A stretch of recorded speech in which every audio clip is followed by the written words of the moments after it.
This is the Motorola G87, and on paper is pumping out some staggering specs. Things like a 5000 nit display, 1.5K AMOLED as well with 200 megapixel camera and IP69 rating. Those specs are literally reserved for the ultra phones.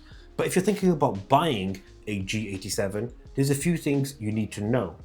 Let's unwrap it. One of the main draws of the G87 is of course its display. It's a 6.78-inch AMOLED display at 120Hz with that 5000 nits of peak brightness on that display, which actually you'll rarely use unless you're under really bright sunlight. But that's also okay. And it looks really good in those conditions as well. So indoors or outdoors where you'll see the benefits of that 5000 nit display. But in the real world, if you are outside or inside and you're watching content on here, you're going to get a very enjoyable display with excellent color reproduction, and HDR content on here looks really good as well. The display on the front is actually protected by Corning Gorilla Glass 7i. So although it does have a somewhat thicker bezel, that's probably the only downside of the display of the G87. Moving from the front to the rear, let's talk about one of the highlight specs, and that's that 200 megapixel main sensor. It's supported by an additional 8 megapixel ultra wide, and up front you get a 32 megapixel sensor as well. The main lens, when shooting during the day, delivers really good results.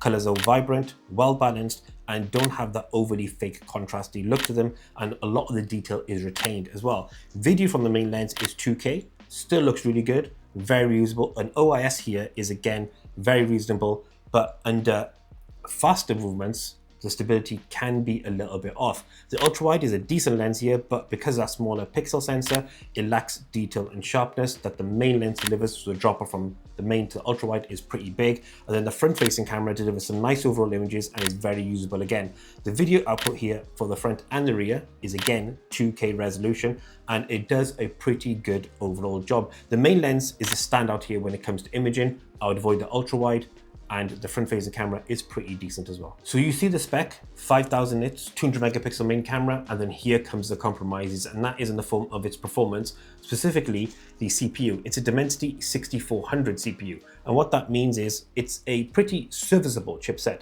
It's sort of not really ideal, but makes sense under this, but it does show limitations. For example, the video processor we mentioned earlier, 2K resolution, it can't process 4K resolution because of the chipset, which may be or maybe not the reason. Also, there is some lag when it comes to processing 200 megapixel images. After you take it and you wait for it to actually finalize and render everything correctly, it takes a decent amount of time and is very noticeable. But if you're running things like high performing tasks, you again see some of the small strains of the CPU. But day-to-day wise, if you're just somebody who wants to read articles and send emails, it runs really well and has the full suite of Gemini 8 Live features as well. And then on the network front, it has eSIM support, but you get Wi-Fi 5, not 6 or 6E, which will limit the speeds you can achieve via the Wi-Fi on your Motorola G87. But it's not all doom and gloom when it comes to the G87, and especially its performance, because if you're somebody who's very much focused on battery, then this is one of the standout features. It's a 5000 plus milliamp hour battery here, and it distributes its load really well. Essentially, if you run this through 3D Mark's tests, you'll actually see temperatures only climb a small amount, and usage is again in the lower single digits. So it's optimized really well. The combination of the battery and the CPU makes this great, which means if you're watching content,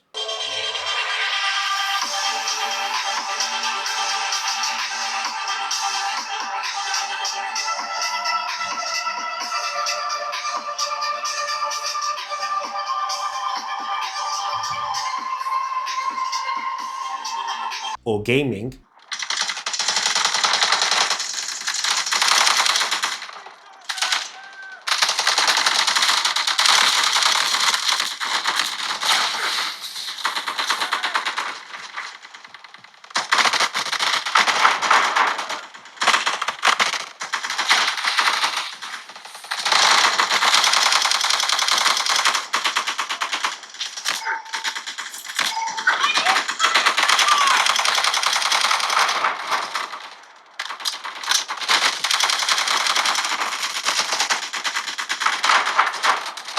You could be on here for multiple hours and never have to worry about your battery running flat, which is awesome. Then there's the build, the aesthetics, and the dimensions of the G87. And effectively what you have here is probably one of the more underrated aspects of this phone, and that is this really nice textured back, which is really comfortable to grip, especially if you don't use a case. It feels really good in the hand. Yes, it's predominantly plastic all over, but it still is pretty thin. Actually, it's just 183 grams and 7.3 millimeters thick. So in terms of hand usage, it's very, very comfortable. So the Motorola G87 is created for those who are not looking for 4K video or high performance gaming. It's great at pretty much everything else, has a really good main sensor, and the performance overall is pretty decent as well. And of course, the display is stunning and it's very, very durable. But we want you to let us know in the comment section below those compromises. Are they worth it? Is the lack of the performance an issue